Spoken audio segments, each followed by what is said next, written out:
This is breaking news. This is literally hot off the press, and you can read about this if you go to Building a Better World News or BAB News, BABWnews.com. Huge Saturn discovery shocks scientists, and it confirms what I've been thinking all along. Here we go. The incredibly close picture of a massive hurricane-like storm taken from just over 1,900 miles away from Saturn's surface has been overshadowed by a new discovery about the planet's rings. So what is that new discovery, folks? Well, that new discovery is they found nothing in between the actual rings of Saturn. No matter, nothing, nada, blank. The rings of Saturn, the ring makers of Saturn, there's something to it.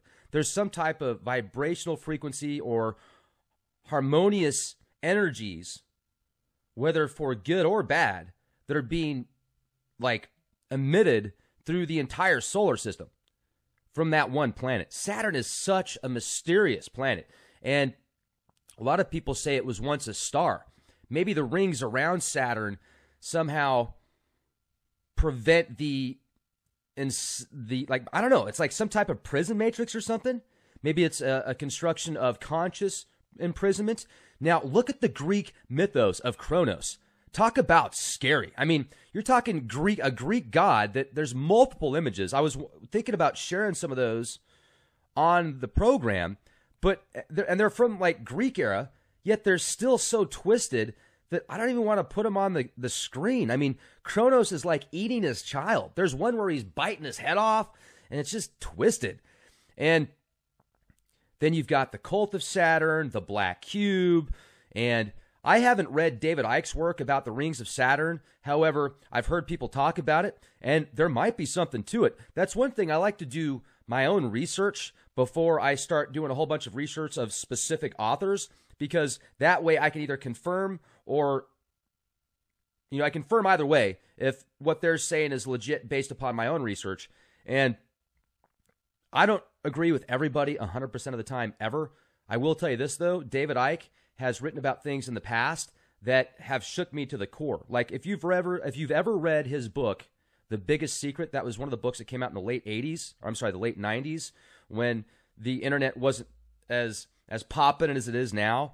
And a lot of the dots that he connected there with religion and mystery schools and the dark cabal and what goes on the underbelly of many of these factions that pretend to be for the better of mankind, it's scary. And if you are religious, if you are very strong in your faith, then I maybe wouldn't even recommend reading that book because it might shake your faith to the core. As a matter of fact, when I read that book, it kind of broke me out of the paradigm of the religious paradigm, being stuck in specific dogmatic rituals that have been going on for a couple thousand years now and that have been manipulated for control.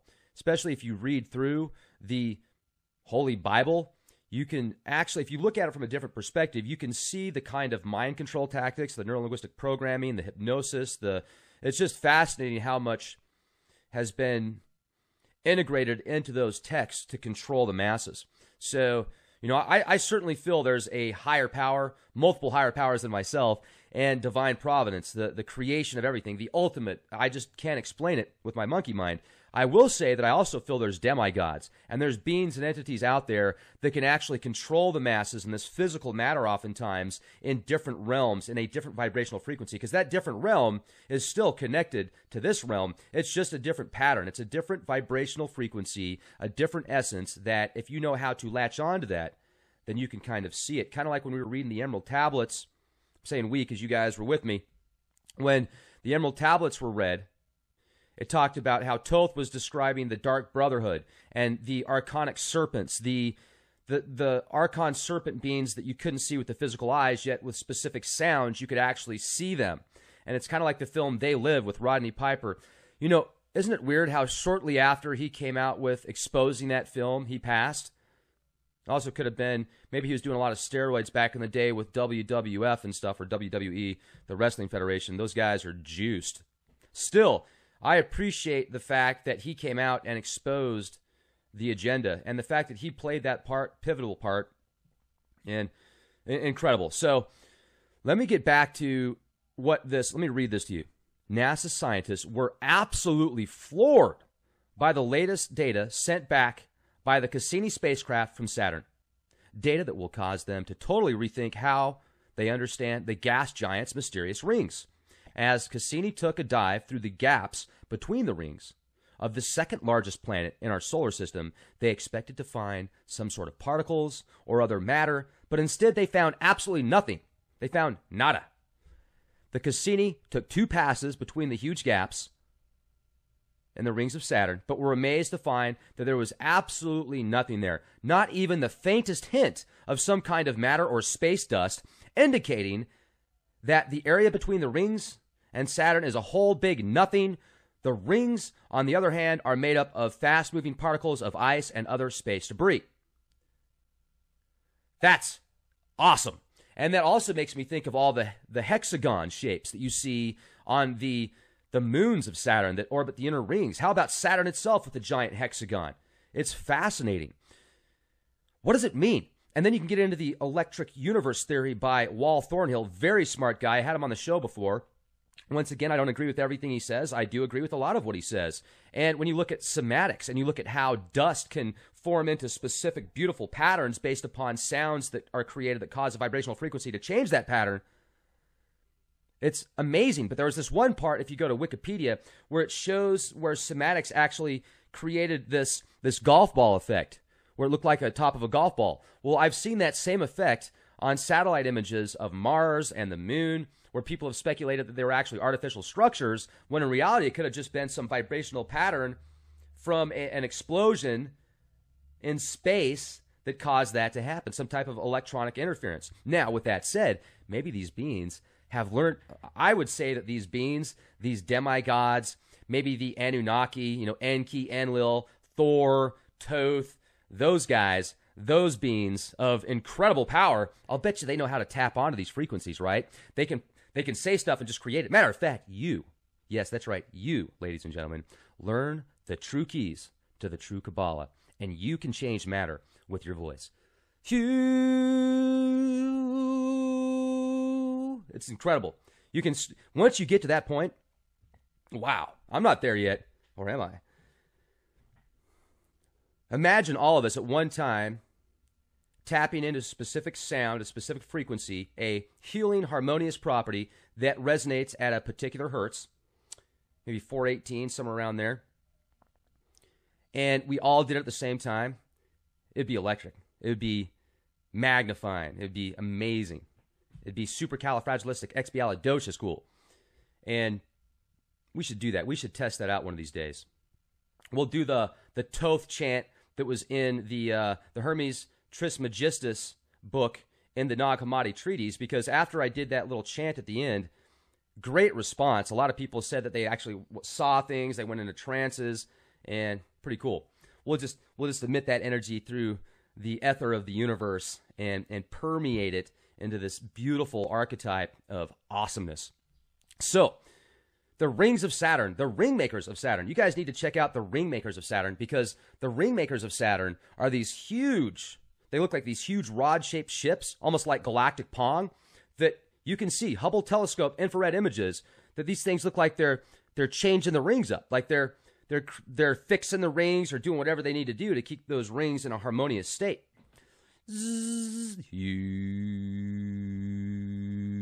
Yet, I wonder if whoever is controlling those rings is putting some type of like negative energy. Think about that for a second. I just came up with a really good idea for a new 21st century weapon via vibrations. Have you heard of these? There's these bugs. They're called Akita bugs or something like that. I can't remember the name of them exactly. But there's an experiment done. I'll pull this up, where a certain vibration was emitted through crystals and sounds, and all these bugs started popping up. It's like out of nowhere. And the scientific community did their best to debunk it and said, oh, well, they were just eggs, and that vibration frequency caused them to form all of a sudden. And you can actually read about this stuff. I think there's a website called rexresearch.com. No affiliation with me, but beautiful name, by the way. Ding dong. So imagine being able to create bugs via crystal, via sound, creating life. with a science experiment that you won't even need $1,000 to do, maybe $100. We should do that experiment on air, shouldn't we? I need to get some people smarter than myself to help me do this in a studio, in a lab, to make sure everything is perfect and the way it needs to be. Let's do that. Maybe I could do that in South Dakota for the X-Fest that's coming up here in a couple of weeks, May 19th through 21st. Be there or be square. So where was I going with this? Oh, yeah. The rods of these giant cylinder-shaped rods that many people have seen, and these rod-shaped UFOs go back thousands of years. I mean, they've got cave paintings that are 27,000 years old, approximately, of these cylinder UFOs. I've seen them twice that I can remember, and it was within a period of a week in Utah. I was spending a couple months out there hanging out with my grandpa. It was before he passed. Had a really good time out there. It was just like divine providence put me there to be able to hang out with him. Just awesome. One day, sorry, getting a little emotional. One day I was driving out to Logan. I was by myself, and I was on the freeway, and I saw literally this rod UFO that was just like, it was like hanging out there. Okay, so it'd be at about the 10:30, 11 o'clock position, driving, going north on the freeway, the main freeway in Utah. And then the week later, I was heading to Moab, Utah, Four Corners area. It's awesome out there. It's one of my favorite places in the world. And I was with a coworker of mine at the time. We were driving out there and saw it again, approximately the same position. And I said, "Whoa, I wish you would have seen that." And he goes, "What, that rod-shaped UFO up there?" I said, "You saw it too?" He's like, "Yeah, it was awesome. It was really cool." So confirmation on the second one. I thought I was just losing my mind or just seeing something, but he saw it too. And during that same trip, during that month or so that I was out there, it was actually a total of 2 months. I was out there for a month, came back for a week, then went back out there for another month. And I had gone to Skinwalker Ranch. I had gone to Dulce, New Mexico. I had gone to the Dugway area, which some people consider the Shadow Area 51. And I did some serious exploring outside of the mountain ranges. I went and visited every part of Utah. I mean, I'm talking the Salt Flats, middle of nowhere, the Pilot Mountains, every corner. And so I was wondering, I thought about that experience, because there's one other experience I had where I think I saw a UFO that shook me to the core. And it was either that same night/morning, the next morning, or the morning after that. There was this weird sound over my house that was like this vibrational sound, and you could feel it, like your whole body's like this. Woo, woo, woo, woo, woo, woo, woo, woo, woo. And went outside, nobody's mowing the lawn, the air conditioning's not on, and nothing's around, nobody's up that I could see, or at least outside of their house. It was like 4 o'clock in the morning, maybe even a little bit earlier than that, like 3:50 range, 3:50 to around 4 o'clock in the morning. And, so just real bizarre. But the 2 nights prior to that, or the night prior to that, when I saw the UFO, I even started filming it, but my phone didn't pick it up. But you could hear me in the background going, "Whoa, what is that? That's so cool." And it was essentially, the best way to describe it would be, and maybe it was just a bunch of birds. Okay, maybe that's what it was. I mean, it could have been. But here's the bizarre thing, is there was a whole bunch of them, and so it looked like a flock of birds, but then they would all go into just one entity. So it'd be like, and then they kept doing it. And they were doing like these weird cycles and moves and stuff like that, and they kept going back into one. And so if that wasn't bizarre enough, then it was, like I said, just literally the next day or the day after that I had that weird sound that was going on. So it seems like the more you really start to dig into these things, oftentimes, if you need some confirmation to, just make sure you're not completely going crazy, or maybe it's confirmation that you are completely crazy. It seems like those synchronicities happen. So what's your experiences? I've had some people leave little bits and pieces in the comment section about their abduction experiences. Some people have great experiences. Some people have horrific experiences. And that makes me feel that there's multiple factions out there playing with the gene pool of human. Yeah, it was a really cool experience out there in Utah, because I didn't get bad vibes when I saw that rod-shaped UFO either time. And I don't think my coworker did either because he didn't seem spooked out. He thought it was pretty cool too. I've talked to other people about those before, and they say that they're bad, that they're real negative. And then I started thinking about the Daryl Sims interview that I did most recently when he was talking about these ships that they have images of. Daryl Sims calls himself Alien Hunter because he's been involved with abduction cases and regression and hypnosis and neurolinguistic programming for years. I mean, talking even chip implant removals. And, he doesn't think they're good at all. He feels that they are extremely bad, and he feels that they're clones. And he talks about how they're cloned in spaceships and stuff like that. So I wonder if these giant cylinder ships that we see, they could be so large that you could have entire, not only communities, but ecosystems inside of these ships. It's fascinating. It's incredible. Question everything. LeakProject.com. Be the change you want to see. Just like everyone else, I'm not looking forward to the doomsday, but I do want to know what's coming. I used to search for new Nibiru videos every week till I gave up. It was always the same old videos copied or renamed, or videos with misleading titles and photos offering no proof. Since videos on Nibiru are so disappointing, I decided to make my first documentary video. All you need to know about Nibiru in 10 minutes, 18 months ago. Actually, that is what started the channel you're watching now. Since I am not a scientist nor an alien, there is nothing my video can offer that you cannot find with a thorough web search. However, before my research, if you would have asked me then if I think there is really a planet X, I would have said no. But if you ask me now, my answer will be yes. I believe there is a Nibiru in our solar system. Let me show you why. Originally, I didn't see how a huge planet, 4 times the size of Jupiter, can exist in our solar system without us knowing. But that is before I learned about TNO. Before I did extensive research on ancient prophecies, which, believe it or not, collaborated somehow. Let me put it this way. You may not recognize Nibiru when it comes, and the visit may be different from what you expected, but believe me, there is a Nibiru out there in our solar system. For people who are new to this Planet X Nibiru theory, let me give you a quick tour. According to the ancient Sumerians, the 10th planet Nibiru is on a highly elliptic 3,600-year orbit. It is called the Destroyer Planet, as when it comes, it will bring destruction and possibly the doomsday. Wait, if doomsday comes every 3,600 years, how come we're still here? Think about it this way.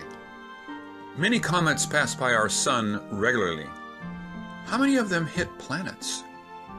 The last and only one I remember was the Shoemaker-Levy 9 hitting Jupiter in July 1994.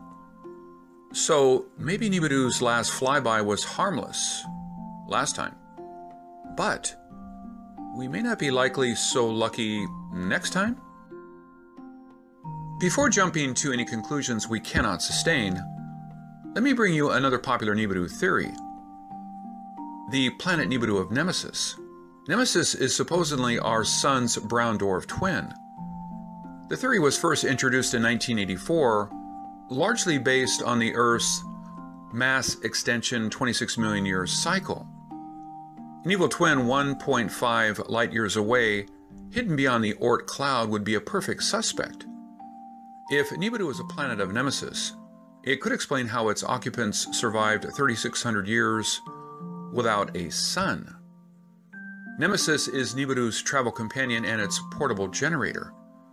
When the theory was introduced in 1984, it made great sense, and at that time, scientists believed that most stars are binary.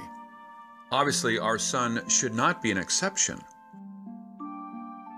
However, scientists have determined that mass extinction happens more like every 50 million years, and 2 mass astronomical surveys, which ran from 1997 to 2001, failed to detect any brown dwarf in our solar system. While in 2011, NASA's David Morrison who specializes in near-Earth objects, concluded that even with infrared telescopes able to detect brown dwarfs as far away as 10 light years, failed to find Nemesis. It is most likely that Nemesis does not exist. Of course, that is if you believe in what NASA tells you. However, not finding any proof of Nibiru nor Nemesis does not mean they do not exist. Plus, how do you know if you were told the truth? What do you think the government should do if they think the world will end tomorrow? Obviously, telling you will not be on the top of the list. They will build a bunker and plan shelters for people that may survive the doomsday Earth. And to avoid chaos, it is wise not to share the doomsday news with anyone. Plus, who can know for certain what will happen, right? If you think the government will always do the right thing, let me tell you what Nostradamus thought about that. In Quatrain 227, quote, "The divine word will be struck from the sky, one who cannot proceed any further. The secret closed up with the revelation, such that they will march over and ahead." If you have any doubts about Nostradamus' prophecies, check out some of my Nostradamus videos.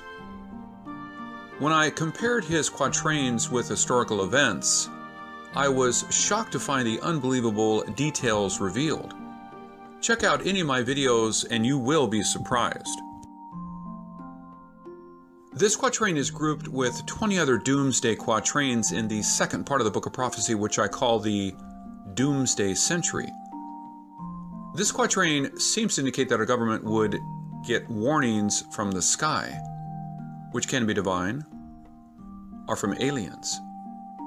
The message warns us, do not proceed. It is a secret that will be kept from most of us. But the warnings were probably ignored, as the last sentence stated, quote, "such that they will march over and ahead." Whatever the secret may be, it will be ignored, and we, mankind, will eventually face the consequences. So if Nemesis does not exist and Nibiru is only a theory, why should we waste any more time talking about it? Actually, I think Nibiru does exist. It may be different from the mythical planet where Anunnaki reside, but it is there. Let me show you the proof about Nibiru's existence. Consider this. If you think the theory about Nibiru's 3,600-year orbit around the Sun is crazy, did you know Mars orbits the Sun every 687 days, but is already considered outside the Goldilocks zone that could harbor lives? What is the chance of life on Nibiru if Nibiru does exist?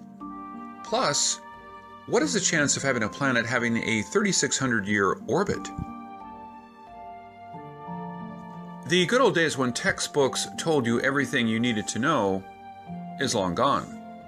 Now the more we know we don't know. For example, when you search on the planet Eris, what you see is that it is called the most massive and second largest dwarf planet known in the solar system. The word known means that we really don't know what we're talking about. Pluto and Eris both are known dwarf planets, and Tino, the so-called trans-Neptunian objects, those are minor planets with highly elliptical orbits.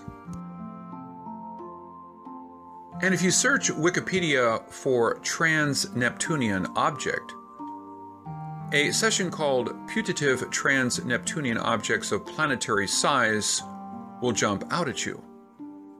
It states, the existence of trans-Neptunian rock ice bodies of planetary size, ranging from less than Earth mass up to a brown dwarf, has been often postulated.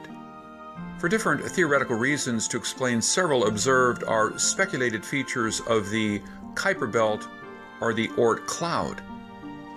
It was recently proposed to use ranging data from the New Horizons spacecraft to constrain the position of such a hypothesized body. Putative means generally considered or reputed to be. Doesn't this sound like an endorsement from Wikipedia? I guess Nibiru is not all BS after all. Another reason I believe planet Nibiru is real is based on what scientists found in 2003. Sedna is a red dwarf planet 86 astronomical units away from the Sun, which is about 3 times as far as Neptune. Its discovery helped push poor Pluto off the planetary lineup. But what is important to know is its crazy orbit. Its aphelion, which is the closest distance from the Sun, is 76 AU, but its perihelion is 936 AU, and it takes 11,400 years to complete an orbit. During its 11,400-year journey around the Sun, we can only get a glance when it is near us. So, can you imagine how many more planets we have not seen? Can you imagine how big the others may be? Sedna's discovery proves Nibiru is not a myth. And then we found in 2014 FE72. It is another trans-Neptunian object, but this one has an orbit period of 90,000 years, with a perihelion of 36.3 AU and an aphelion of 4,000 AU. This really pushes our solar system's boundaries far beyond our imagination. Then the big question is, why would life choose to grow on a planet so far away from the Sun? Well, I guess we don't get to pick our birthplace, right? We have to adapt to our environment, correct? Plus, life may have started on a beautiful, friendly planet till the planet changed. For that, I will share with you another story we are all quite familiar with, the Shoemaker-Levy 9. Did you know before Shoemaker-Levy 9's impact with Jupiter, it was not orbiting the Sun? That is a fact few people know. The comet Shoemaker-Levy 9 was orbiting Jupiter before it got dangerously close and crashed. 2 years before impact, Shoemaker-Levy 9 was orbiting the Sun. A wrong place at the wrong time changed the comet's path and destiny. So, an advanced civilization may have been flourishing on Nibiru before the planet changed its course. Or maybe Nibiru was pulled away by another star. Maybe it is our Sun's binary twin. Its advanced technology made it possible to cope with whatever harsh environment, and its residents refused to leave home. Scientists feel the chance of our Sun having a twin star is slim. But what gravity forces keep these minor planets circling our Sun and something else on these elliptical orbits? There must be another massive body on the other end. Remember, we can only see them when they are close to us. Can you imagine how many more are out there that we have not seen? If the Earth has survived till today, why should we worry? Even if there are 1 million Nibirus out there, they probably won't come closer than Pluto, right? That may be right, but since we know so little, we have to rely on people who know more, and that is the problem. We have found so many new planets and new stars. Who will know what the next discovery may be? This is Ken Peters.